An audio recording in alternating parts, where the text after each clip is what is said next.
Salam değerli izləyicilər, bir hava xəbərdarlığını diqqətinizə çatdırıram. Bakıda və bölgələrdə külək güclənəcək. Videonu paylaşın və üstəgəl işarəsinə vuraraq kanala abunə olun.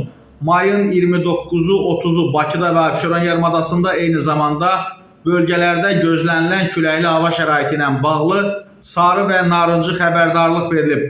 Bakıda və Abşeron yarımadasında, Naxçıvanda, ümumilikdə Gəncə daxil olmaqla qərb bölgəsində, həmçinin də Gədəbəy, Kəlbəcər, Laçın, Zəngilan, Füzuli, Göyçay, Ağdaş, Ucar, Zərdab, Göygöl, Mingəçevir, Bərdə, Yevlax, Tərtər, Ağdam, Ağcabədi, Lerik, Yardımlı, Qobustan, Quba, Qusar, Neftçalada narıncı xəbərdarlığa uyğun olaraq şimal-qərb küləyi əsəcək və küləyin sürəti saniyədə 29 metrədək güclənəcək.